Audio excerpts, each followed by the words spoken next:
सिद्धिभ्यः ओम नमः सिद्धिभ्यः ओम नमः सिद्धिभ्यः मंगलम भगवान वीरो मंगलम गोतिमोगणी मंगलम कुंदी कुंद्यायो जीनिधरिमोस्तु मंगलम सर्वे मंगल मांगल्यम सर्वे कल्याणकारिकम प्रधानम सर्वधर्माणां जैनं जयतु शासिनं जैनं जयतु शासिनं जैनं जयतु शासिनं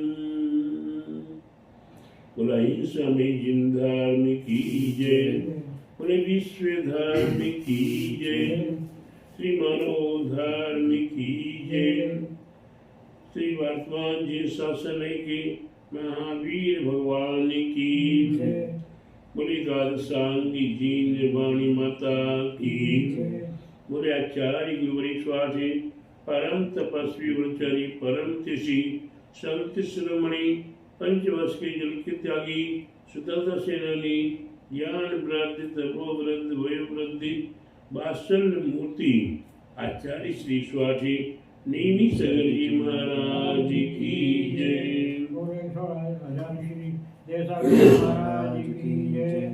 भव्य आत्माओं, हम जगत संसारी प्राणी 14 राज उतंग नभ लोक पुरुष संठान काम्य जीवन आदि भरमत हे ज्ञान।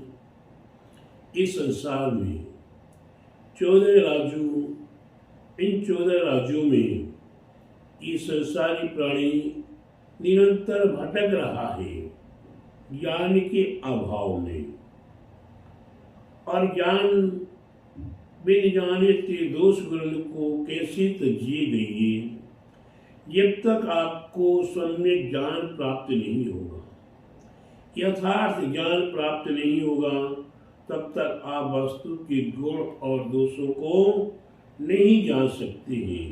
वस्तु के गुण और दोषों को जानना अति आवश्यक है, तो ज्ञान हमें उससे भी अति आवश्यक है। जब ज्ञान रहता तभी आपको वस्तु का गुण ये ग्रहण करनी चाहिए या नहीं, इसका त्याग करना चाहिए या नहीं, तब जाकर हमारे ज्ञान का महत्व है। ठीक उसी प्रकार से हमारे जीवन में हम 14 राज उतंगल में हम 14 राज्यों में निरंतर अपनी यात्रा, कभी नरक से मनुष्य गति, कभी त्रेंच गति, कभी देवगति, कभी निगोद गति आदि आदि में हम निरंतर अपनी यात्राएं कर रहे हैं, लेकिन आज तक हमने यात्रा में कहीं भी सुख नहीं पाया। इसीलिए हमारे आपके जीवन में हमें आज कुछ यात्राएं करनी चाहिए, जो यात्रा तीर्थ क्षेत्र, आश्रय क्षेत्र, निर्माण क्षेत्र आदि क्षेत्रों की यात्रा करने के लिए हमारे आचार्यों ने हमें कहा है। इस संसार की यात्राओं को छेद करने के लिए, चतुर्गति की यात्राओं से बचने के लिए आपको वर्तमान में चारों धाम की यात्राएं, हमें तीर्थ यात्राएं करनी चाहिए। तो तीर्थ यात्रा, तीर्थ किसे कहते हैं एक बार जानना चाहिए। तो तीर्थ किसे कहते हैं? यहाँ तीर्थंकरों के पंच कल्याणक आदि हुए हों।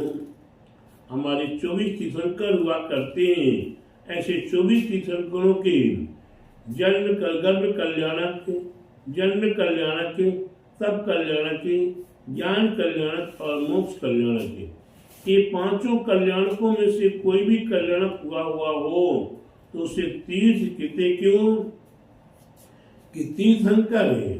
जो तीर्थ का संचालन करते हैं उन्हें तीर्थंकर कहते हैं, और तीर्थंकर के नाम से ही तीर्थ नाम पड़ा हुआ है। इसलिए तीर्थ की यात्रा, तीर्थों की यात्रा करने के लिए हम अपने तीर्थंकरों का याद करते हैं। इसके उपरांत निर्वाण क्षेत्र, जहाँ से हमारे सामान्य कोई भी निर्वाण को प्राप्त हुए हों, जहाँ से प्रत्येक आत्माओं ने अपने ऐच्छिक कर्मों का नाश करके निर्वाण अवस्था को प्राप्त किया हुआ हो, उसे निर्वाण क्षेत्र कहते हैं।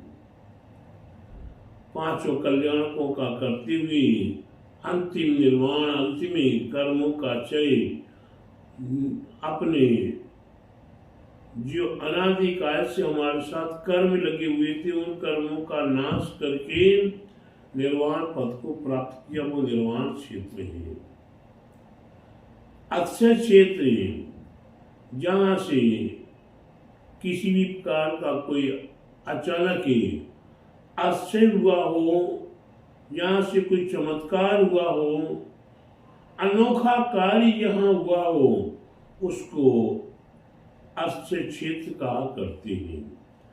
अधिकांश हमारे जितने क्षेत्र हैं, चाहे वो पंजनारी क्षेत्र हो, चाहे पपोरा क्षेत्र हो, चाहे चमत्कार क्षेत्र हो, चाहे महुआ जी हो, चाहे महावीर जी हो, चाहे पदमपुरा हो, यहाँ आश्चर्य हुआ है, चमत्कार हुआ है, महिमा जन्य कार्य हुआ है, तब उसे हम अक्षय क्षेत्र कहा करते हैं।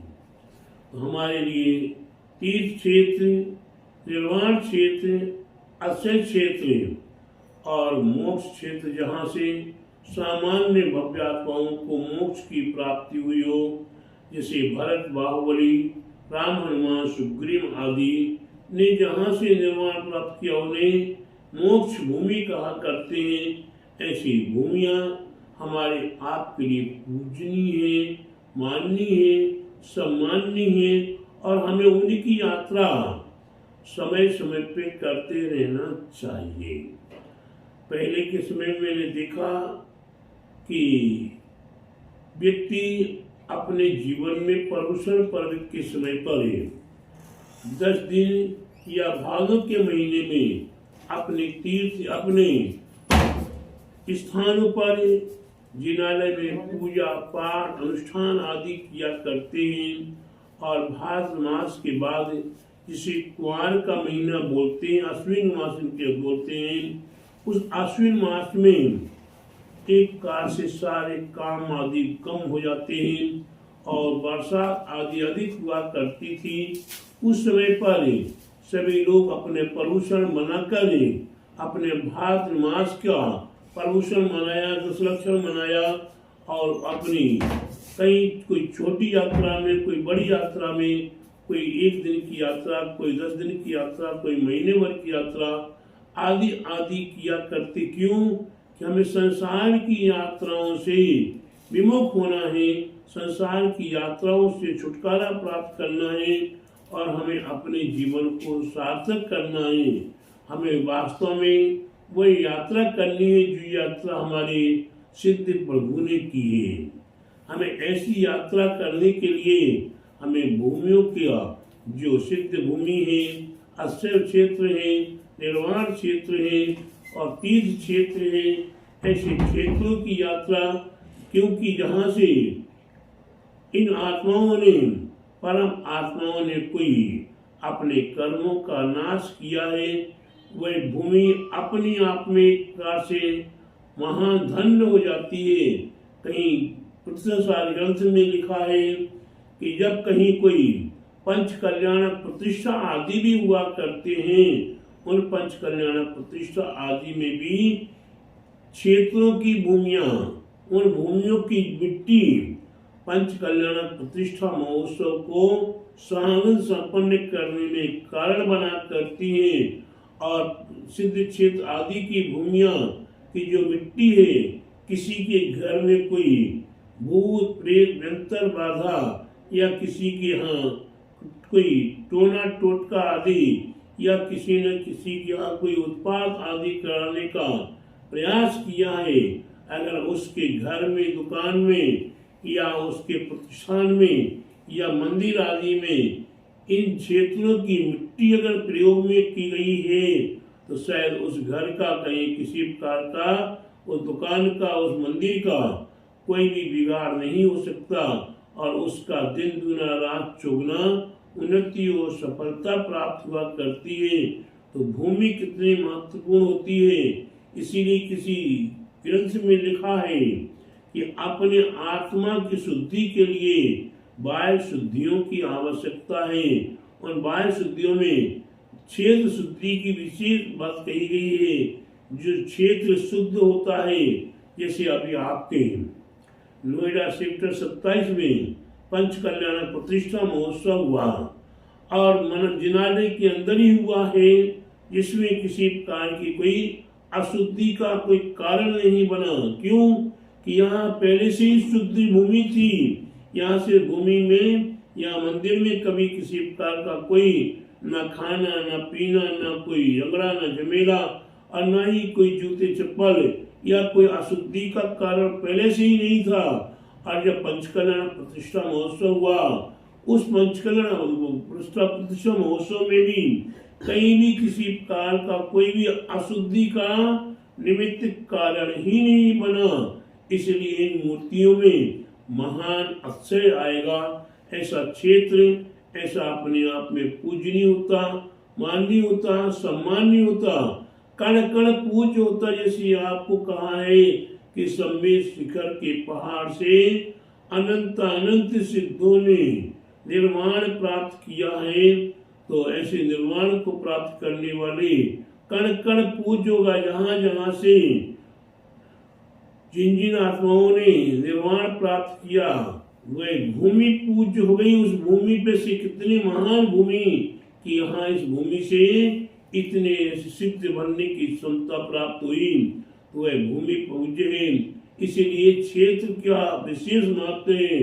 मरुभूमि और कुरुभूमि, जहाँ मरुभूमि हुआ करती है वहाँ निरंतर मार काट उत्पात झमेले हुआ करते। ऐसी भूमि पर अगर आप पैर रखोगे तो आपके परिणाम भी ठीक उसी प्रकार से होने लगेंगे जैसे उस भूमि पर मार काट होती रही है, वही परिणाम आपके होंगे।